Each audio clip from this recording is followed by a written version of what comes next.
Muy bienvenidos al repaso de la lección de escuela sabática para el 16 de mayo.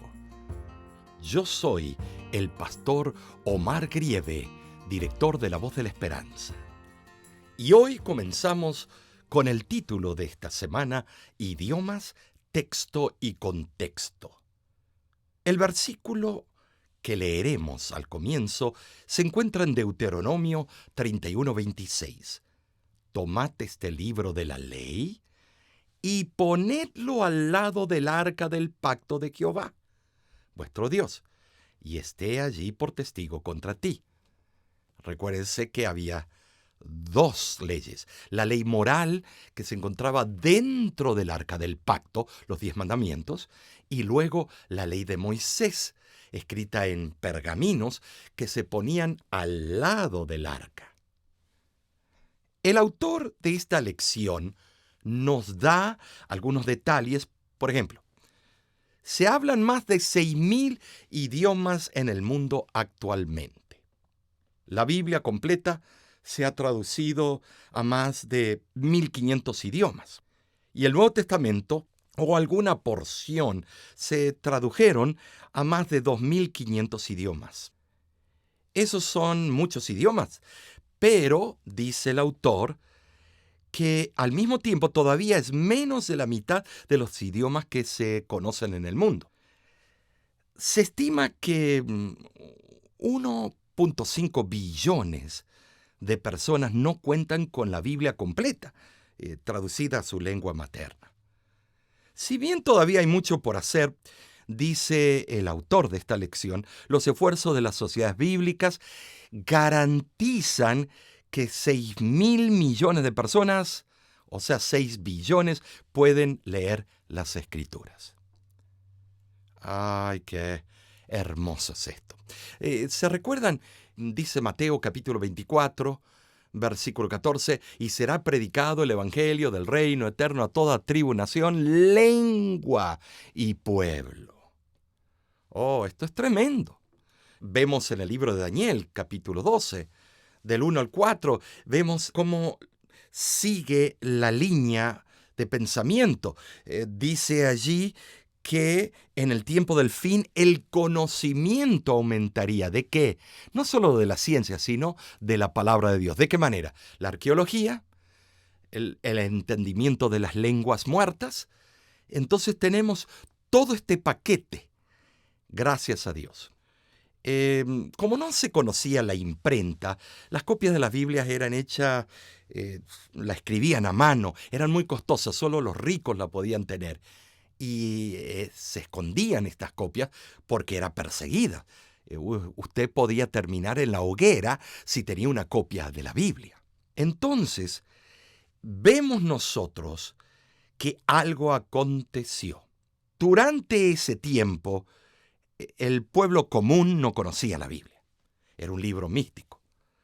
Pero llegó alrededor de 1456 Juan Gutenberg con la primera imprenta, y el primer libro en escribirlo en Mainz, Alemania, fue la Biblia.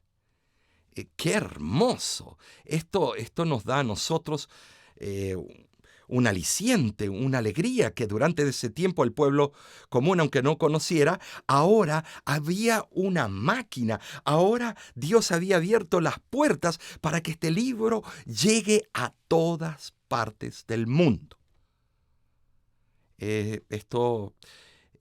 Yo lo veo, esto por fuerza, lo veo de que era una señal de Dios que la Biblia tenía que ser diseminada por todo el mundo.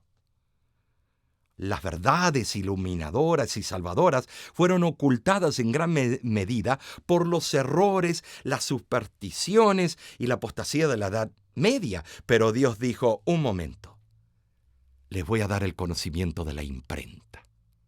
Y ahí que se aguante la tierra, porque la tierra va a tener que leer mi palabra como fue escrita. Ahora, ¿cómo vamos a entender esas palabras que empezó con la primera copia oficialmente hecho por una máquina, la imprenta de Gutenberg, ¿cómo podemos entender las Escrituras? Timoteo capítulo 3, versículo 16 y 17 nos dice: toda la Escritura es inspirada ¿por quién? Por Dios. ¿Y útil para qué? Enseñar, para redarguir, para corregir, para instruir en justicia, a fin de que el hombre de Dios sea perfecto, enteramente preparado para toda buena obra. Quiere decir que este manual de Dios, número 1, enseña, redarguye, corrige, instruye. Estimados, Pablo presenta por qué la Biblia hace al hombre sabio para la salvación. Porque ella es el pensamiento de Dios comunicado a los hombres. Estimados, Pedro también lo afirma en 2 de Pedro 1:21. Ahora, las Escrituras dicen toda Escritura es. Y tenemos que detenernos al vocablo es. No tiene la cópula verbal. En el griego esta oración, toda Escritura es, no tiene la cópula verbal es. Por lo tanto, algunos comentadores traducen este versículo a la manera que ellos le convienen. De esta manera: toda Escritura inspirada por Dios es útil. Sugieren así que si bien los pasajes inspirados tienen su función, se entiende que la Biblia incluye pasajes no inspirados. ¿Puedes creerlo?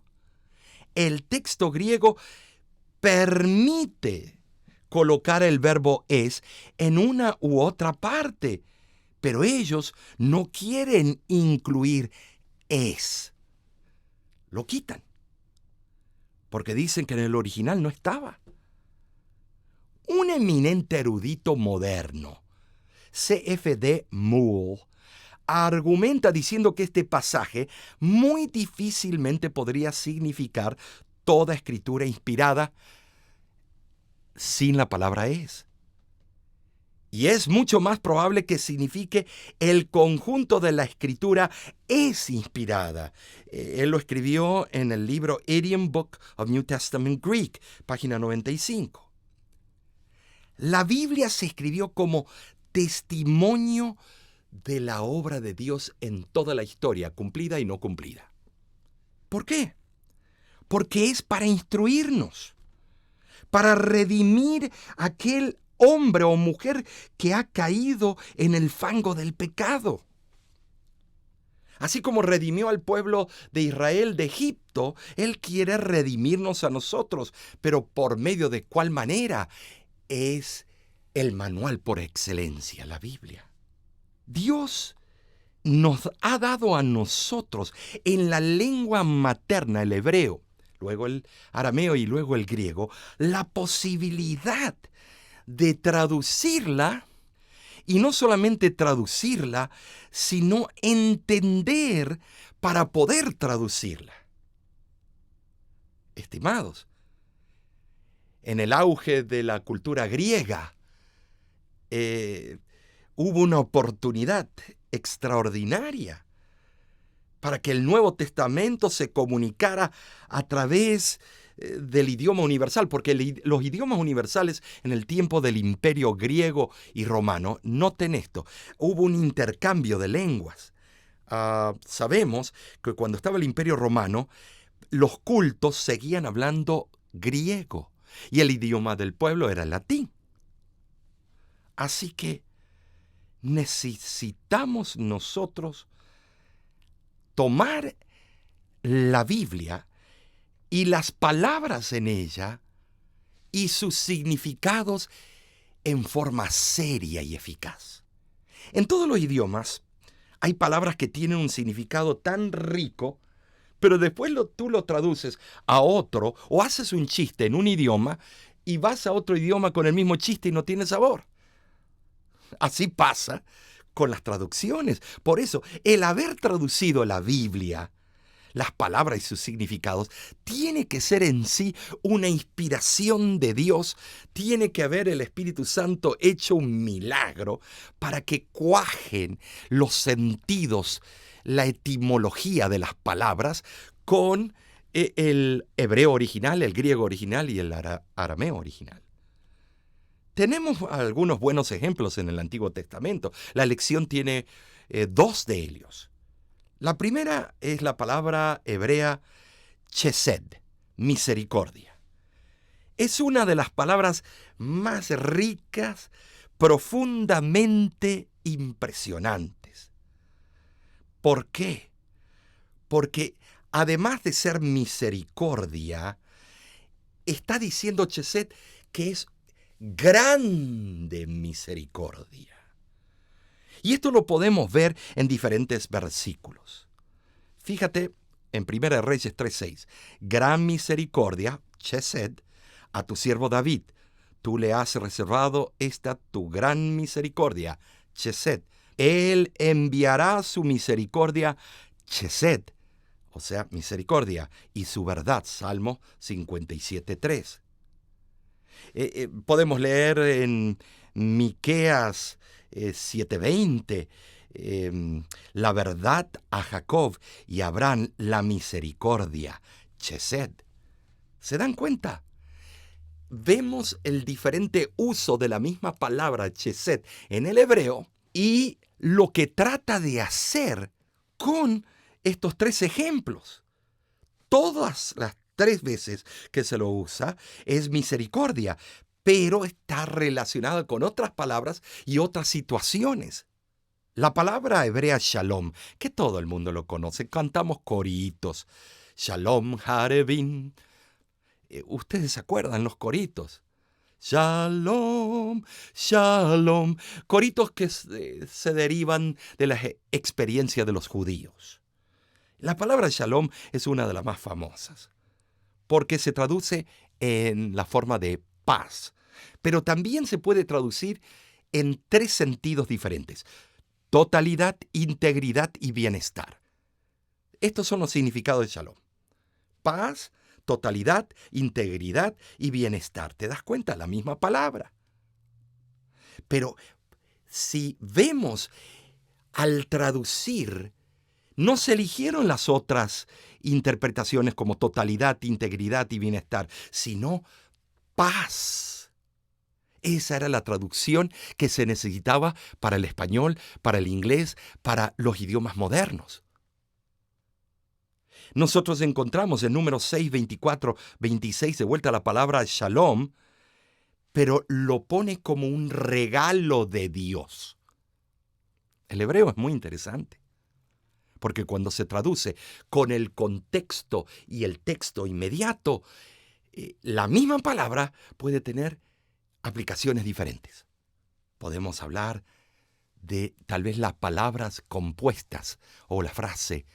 Cuando fuimos a Israel con el grupo de La Voz de la Esperanza, tuvimos el privilegio de llegar allá y estar 2 sábados con ellos. Y lo que decían al entrar las horas del sábado, decían Shabbat Shalom. ¡Qué hermoso!, ¿no es cierto? Es la máxima paz, Shabbat Shalom. O sea, mira, la palabra Shabbat es descanso y la palabra Shalom, paz. Descanso y paz. Qué hermoso recibir el sábado de esa manera. Descanso y tengas paz. Shabbat Shalom. Los adventistas, ¿por qué no usamos más estas palabras? Gracias a Dios que el autor de esta lección ve la importancia de que vayamos a nuestras raíces abrámicas y compartamos los testimonios juntos y podamos usar estas palabras célebres y sacras. Ahora, ¿qué de la repetición? Las formas de escritura y significado. En el pensamiento hebreo hay varias formas de expresar los conceptos filosóficos religiosos. Y la importancia de estos conceptos es algo grande. A diferencia de los idiomas nuestros, que son los idiomas europeos, que hay más reglas o excepciones a las reglas, el hebreo es un idioma sencillo, pero al mismo tiempo punzante, como lo hemos explicado anteriormente. Ahora, veamos las estructuras, veamos un poquito la repetición, las formas de escritura y significado. ¿Cómo a Dios le gustaba repetir? ¿Por qué? Porque tú ves un lorito. Cuando un lorito escucha una palabra, perico quiere la papa, se pasa tal vez un mes o 3 meses repitiéndolo y repitiéndolo y repitiendo hasta que le sale bien y de repente sale el lorito, perico quiere la papa. Pero es por la repetición. La repetición hace que quede en esta esponja la materia gris y podamos mantener ese pensamiento por el resto de nuestras vidas. La repetición. Pero no la repetición vana como esas oraciones que los paganos tenían, que oraban y pedían lo mismo, y usaban un tipo de rosario y entonces repetían y creían que los dioses le iban a contestar por la cantidad de veces que repetían. Estimados, Dios no necesita aburrirse con repeticiones nuestras, pero Él sí puede repetir porque tú y yo somos oidores olvidadizos. Veamos en Génesis 1, 26 y 27. Se repiten varias veces las palabras hombre e imagen y la palabra crear. El término crear en el hebreo es bara, repitiéndolo 3 veces. Siempre tiene solo a Dios como sujeto, menos mal, porque si no, Lucifer hubiera tomado esa palabra y dicho yo también soy creador. Sí, y lo único que creaste es el pecado y la muerte. Y creó Dios al hombre a su imagen. A imagen de Dios lo creó. ¿Ve? Repetición. Dios usaba estos juegos. El idioma hebreo es poético, pero cuando se traduce deja ese sentido poético en el español, o en el inglés, o el alemán. Y mira lo que dice. A imagen de Dios los creó. Varón y hembra los creó. ¿Por qué tuvo que repetir creó? Porque para Dios no es redundancia. Repetir significa cimentar o poner la semilla en nuestra mente y anclarla en la roca eterna. En la visión y el llamado de Isaías, los serafines repiten las palabras Santo, Santo, Santo, Jehová de los ejércitos, Isaías 6:3. Qué hermoso, tenemos himnos así, cantando Santo, Santo, Santo. Ahora, para comprender cada versículo, hay que leer el texto, por supuesto, pero hay que leer el contexto. El contexto se divide en 2, contexto inmediato y el contexto amplio. Primero agarras un texto, lees los textos antes y después después te vas al amplio contexto o contexto amplio de toda la Biblia para ver si estos versículos que estás usando en la temática concuerdan con el resto. Es algo extraordinario ese principio. Veamos claramente en Génesis lo que dice Génesis 1, 27.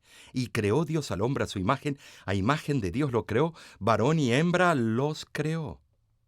Ahora leemos Génesis 2, versículo 7.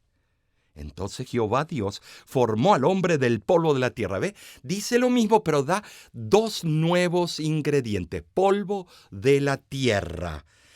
Lees el texto, pero al leer el contexto, te añade un poquito más de conocimiento con el versículo primero que habías leído. Y sopló en su nariz aliento de vida, y fue el hombre un ser viviente. ¿Ves? El primero era más sencillo. Te dijo nada más, Dios hizo al hombre y a la mujer. Pero luego, ¿cómo lo hizo? El texto con el contexto. Ya hemos visto que la repetición del término bara en Génesis 1:27 indica un énfasis en la creación del hombre. La palabra del hombre es Adán. En hebreo, la misma palabra empleada para mostrar al padre de la raza humana. Y estimados, su significado se ha explicado de diferentes formas. El significado describe el color. Adán es rojo en el hebreo. Puede ser que Adán era de pelo rojo. Tal vez esta es la única mención de la raza que algunos llaman la raza pelirroja. O su apariencia, de la raíz árabe que significa brillar. Adán significa rojo, Adán significa brillar, Adán significa el brillante. O su naturaleza de Dios, de Dam, no Adam, Dam, semejanza. ¿Y qué de la palabra Adamaj, Adam, Adamaj, que significa el del suelo, el que salió del suelo? Todo eso son significados de esa palabra hebrea, Adam. A ver, repitamos. ¿Qué significa Adam? Ser rojo, tal vez hombre de piel roja. ¡Wow! No nació blanco. Pues la palabra Adán es ser rojo. El segundo significado, brillar. El tercer significado, semejanza. Y el último, el del suelo. Entonces, pastor, ¿cuál de ellos es? Todos estos significados son importantes. ¿En qué? En textos y contextos, las formas de escritura y, estimados, las palabras y sus significados, todo tiene que ver con esto. Se presentan importantes detalles adicionales en cuanto a la creación de Adán. Podemos notar la palabra formar, que Dios formó, yatzar. Yatzar implica el acto de moldear y dar una forma correspondiente en diseño. ¿Te das cuenta de vuelta? Estas palabras son importantes. La unidad informa al intérprete de temas, ideas y desarrollos adicionales. Algunos de los propósitos de estos mensajes que Dios mandó fue para darnos profecía, lo que iba a acontecer en el futuro. Otros eran compilaciones. Otros de los mensajes eran cantos o poesías como los salmos. Hay libros históricos en la Biblia como Primero y Segundo de Reyes, Primera y Segunda de Samuel. Hay cartas a varias iglesias. Y, estimados, hay variedad en la Biblia. ¿Quieres novela? Ahí encuentras. ¿Quieres acción? Allí lo encuentras. ¿Quieres una historia de amor? Allí lo encuentras. ¿Quieres profecía? Allí lo encuentras. Moisés escribió del Éxodo, desde Génesis a Deuteronomio, pero Moisés también escribió el libro más antiguo, lo escribió antes que los libros deuterocanónicos. Se llama el libro de Job, porque él fue contemporáneo con Job. Tal vez se conocieron entre los dos. Ahora, leemos nosotros que Moisés, Dios vino en visión y le habló. La palabra visión registrada en la Biblia tiene un significado especial, especialmente para Moisés. Las revelaciones de Dios se realizan en diferentes formas, hermanos, ya fuera para los patriarcas, profetas, evangelistas o apóstoles. Y aquí unos puntos que tú tienes que saber. Dios les trajo los mensajes a estos hombres o mujeres mediante la manifestación personal de la segunda persona de la deidad. Número 1. En segundo lugar, Dios trajo visiones o mensajes mediante una voz audible. En tercer lugar, mediante la ministración de ángeles. Qué hermoso, ¿no es cierto? María, la madre de Cristo, puede así decirlo. Número 4, Dios mandó sus mensajes mediante la acción poderosa del Espíritu de Dios sobre la mente para impactarle un claro concepto o una vigorosa convicción. Número 5. Dios habló mediante sueños. Nabucodonosor te puede decir a ti lo que él vio y cómo al final él se convirtió y admitió de que Dios era el único Dios. Y el último, mediante visiones realizadas de día o de noche, como en el caso que se trata en Números 24, versículos 4 y 16, la historia de Balaam. Estimados, desde el mismo principio el registro sagrado proclama la preeminencia del hombre por encima de todas las criaturas de la tierra. Dios nos hizo para que escuchemos sus mensajes, para que leamos su palabra y para que la apliquemos en nuestras vidas. Y terminamos con la escritura de la pluma inspirada, Patriarca y Profetas, página 255 y 256. A medida que pasaban los años y erraba con sus rebaños por los cuales solitarios, meditando acerca de la condición oprimida en que vivía su pueblo, Moisés repasaba el trato de Dios hacia sus antepasados, las promesas que eran la herencia de la nación elegida, y sus oraciones en favor de Israel ascendían día y noche. Los ángeles celestiales derramaban su luz alrededor de él. ¡Qué hermoso! Porque cuando tú oras, lo mismo va a ocurrir que le ocurrió a Moisés. En su palabra, nos dice la sierva del Señor, Conflicto de los Siglos, página 7. Dios comunicó a los hombres el conocimiento necesario para la salvación. Las Santas Escrituras deben ser aceptadas como una revelación autorizada e infalible de su voluntad. Son la norma del carácter. Amigo, quisiera en este momento terminar con las palabras de la poesía El Libro Eterno, que fue hecha o producida por el hermano Solero. Tengo un libro de nítidas páginas, que nunca envejece, que siempre está nuevo, y es que encierra misterios de gloria y da a nuestras vidas divinos consejos. Este libro precioso y sublime es luz para el alma, pan para el hambriento, y es agua de vida que limpia y redime y apaga la sed al sediento. Cuán grande enseñanza, oh libro bendito, me das en las horas de pena o solaz. Oh fuente amorosa del Dios infinito, tú inundas mi vida de gozo y de paz. Tú, Biblia bendita, eres un monumento que siempre señalas la ruta ideal.